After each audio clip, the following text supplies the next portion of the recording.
सो hello everyone, welcome और welcome back to YouTube channel myself Aman. तो कैसे हो आप सब? I hope all of you are doing well.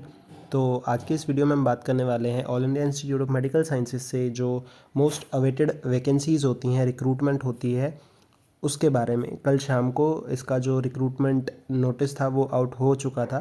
कल मैं वीडियो नहीं बना पाया था, बट आज मैं रिकॉर्ड करके पोस्ट कर दे रहा हूँ। सो नॉर्सेट 6 की जो वैकेंसीज़ थी वो आ चुकी हैं। कब वैकेंसीज़ आई हैं? 26 फरवरी 2024 को, यानी कि कल जो नोटिफिकेशन था वो आउट हुआ था एम्स की वेबसाइट पे। एंड फर्दर क्या कुछ है इस पूरे नोटिस में, नोटिफिकेशन में, वो हम इस वीडियो में बात करने वाले हैं।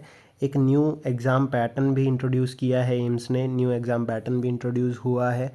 एंड क्या पैटर्न है, कैसे क्या आपका एग्ज़ाम रहने वाला है, ऑनलाइन रहेगा, ऑफलाइन रहेगा, प्री है, मेंस है, जो भी है सब कुछ इस वीडियो में आगे हम डिस्कस करने वाले हैं। So let's start this video. तो सबसे पहले अगर बात करें ग्रेड पे की, तो वही 4600 का जो हर बार रहता है group B of AIIMS New Delhi की जो ये वैकेंसीज़ होती हैं, तो 4600 का आपका ग्रेड पे रहेगा, वो सेम ही रहता है हर बार। जो मेन असेंशियल क्वालिफिकेशंस है उसके बारे में अगर बात करें, तो पहली चीज़ तो आपकी बीएससी नर्सिंग होनी चाहिए। बीएससी नर्सिंग होनी चाहिए कहाँ से? किसी भी मतलब रिकॉग्नाइज्ड इंस्टीट्यूट से होनी चाहिए, यूनिवर्सिटी से, आईएनसी से आपका जो कॉलेज है वो एफिलिएटेड होना चाहिए।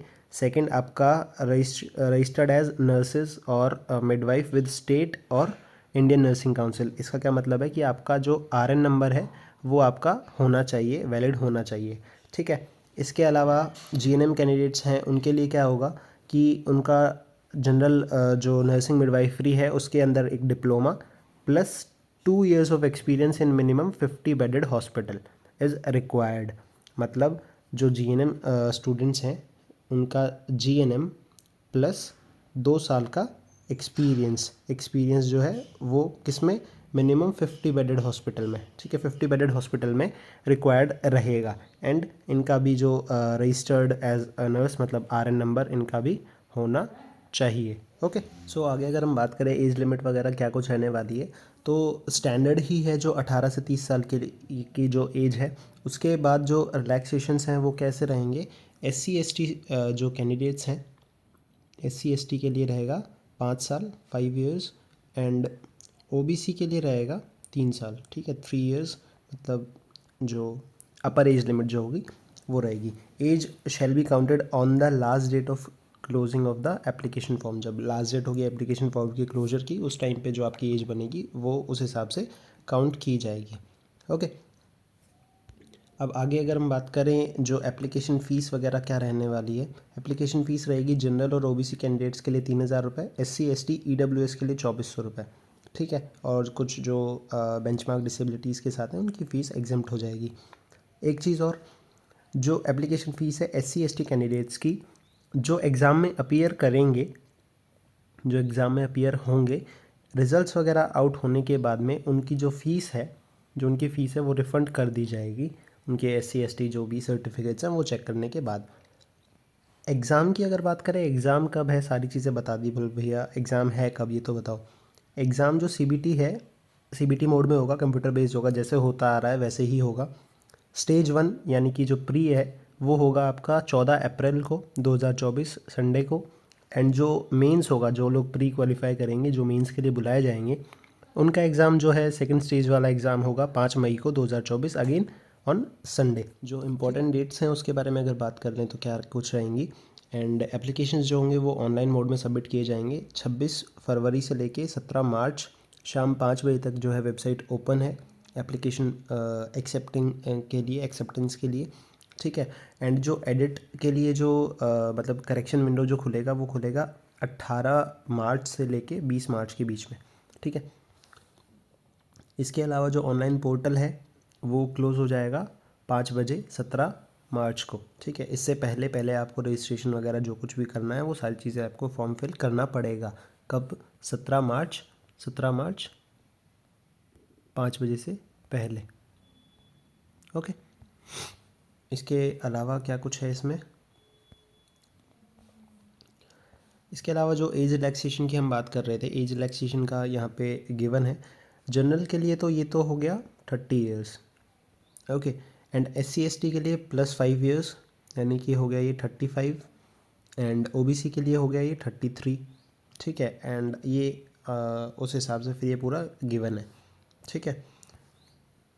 सो जो मेन चीज़ है डिस्कस करने वाली वो है एग्ज़ाम का पैटर्न। जैसा कि मैंने बोला था कि एम्स ने कुछ नया पैटर्न इंट्रोड्यूस किया है, तो उसके बारे में बात कर लेते हैं। सबसे पहले जो एग्ज़ाम है वो 2 स्टेजेस में होगा, ये आप सभी को पता है। स्टेज 1 स्टेज 2, एक पहला प्री होगा, देन मेंस का एग्ज़ाम होगा। प्री में क्या रहेगा, प्री के बारे में पहले बात करें तो ये एक बेसिकली क्वालिफाइंग एग्जामिनेशन होगा, ठीक है। And the NORCET pre will not be used for deciding merit और ranks for final selection.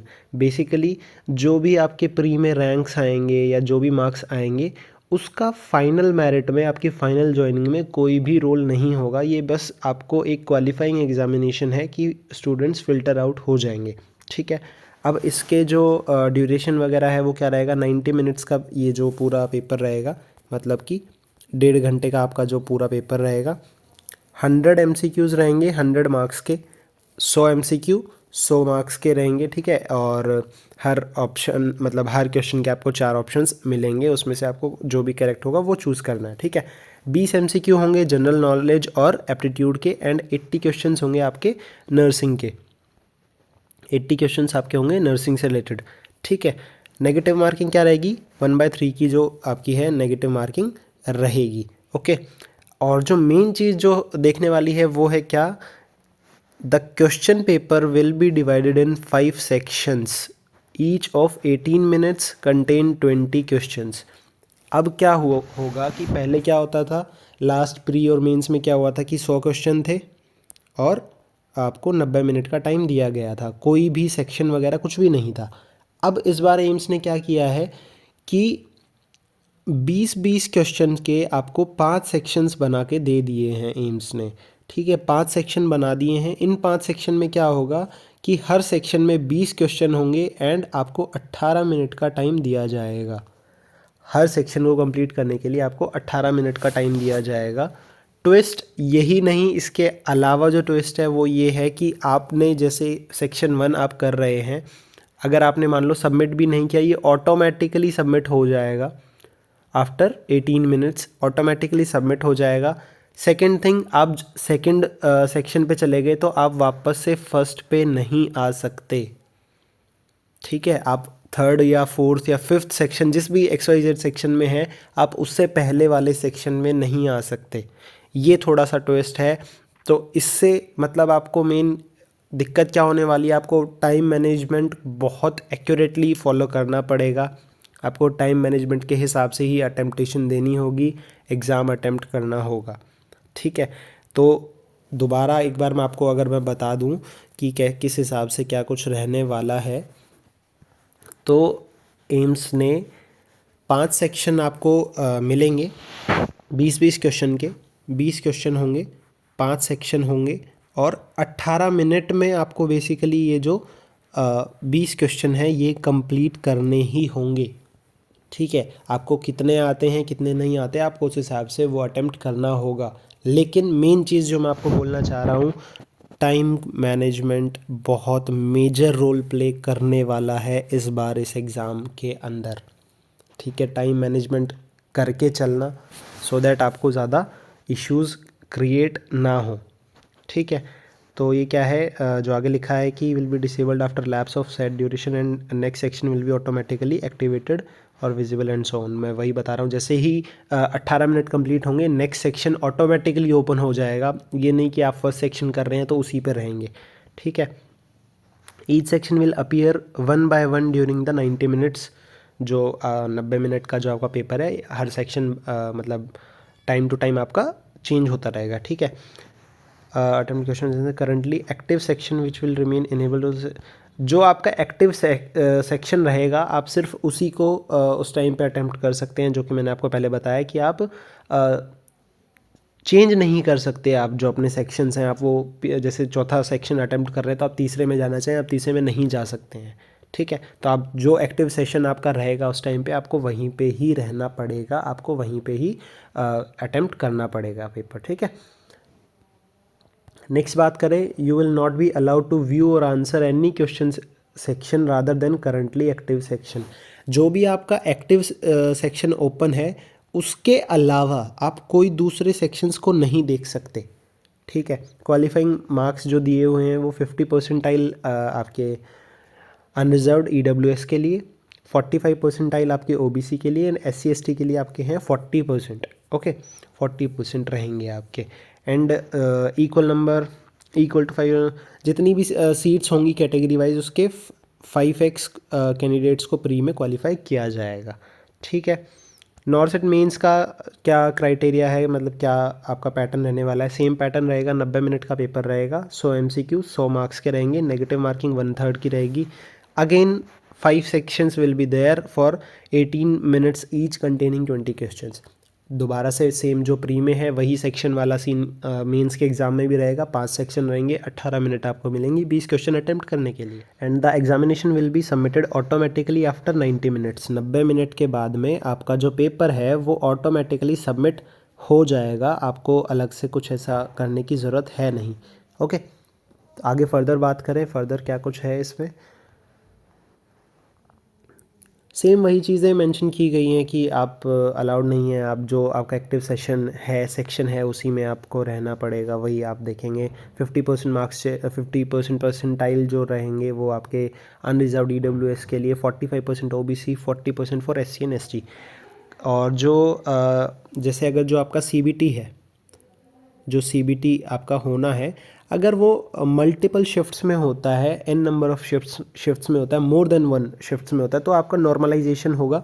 Normalisation के बिहाफ पे ही आपका जो परसेंटाइल है वो कैलकुलेट किया जाएगा, ओके। एंड ये जो आपका टाई ब्रेकिंग वगैरह अगर कुछ केस होता है, टाई वगैरह कुछ हो जाता है, तो उसके लिए ये सारे केसेस हैं, वो सब हमारे काम का नहीं है बेसिकली। एंड आगे अगर हम बात करें तो कितने क्या इंस्टीट्यूट्स रहने वाले हैं, कौन कौन से इंस्टीट्यूट्स रहने वाले हैं इस बार, उसके बारे में बात कर लेते हैं। तो एम्स बठिंडा से वैकेंसीज़ हैं, एम्स भुवनेश्वर, बिलासपुर, देवगढ़, गोरखपुर, गुवाहाटी, कल्याणी, मंगलागिरी, एम्स नागपुर, आपका new Delhi, Patna, Raebareli, AIIMS Raipur and AIIMS Vijaypur. अभी इसके अलावा कोई और एम्स अभी तक उसके कोई भी नोटिफिकेशन वगैरह कुछ नहीं है, आने वाले टाइम में कुछ आ जाएगा। 7 से 8 दिन में सेंट्रल गवर्नमेंट हॉस्पिटल्स की भी आपको देखने को मिल जाएंगी। सेंट्रल गवर्नमेंट हॉस्पिटल्स जो हैं वहाँ की भी वैकेंसीज़ वगैरह ऐड ऑन हो जाएंगी, ठीक है। एंड ये एक इम्पॉर्टेंट है कि जो 4th मीटिंग थी CIB की, जो 27 जुलाई को हुई थी 2019 में, 80-20 का रेशियो अभी भी मेंटेन किया जाएगा। 80% seats for female candidates and 20% seats will be reserved for male candidates. तो यही था आज के इस वीडियो में। आई होप आपको ये वीडियो पसंद आया होगा, एंड अगर पसंद आया है तो डू लाइक, कमेंट, शेयर कर दीजिएगा अपने फ्रेंड्स के साथ। एंड फर्दर अगर कुछ डाउट्स वगैरह होते हैं तो आप नीचे कमेंट कर सकते हैं, मैं आपके रिप्लाई ज़रूर करूँगा। Thank you so much.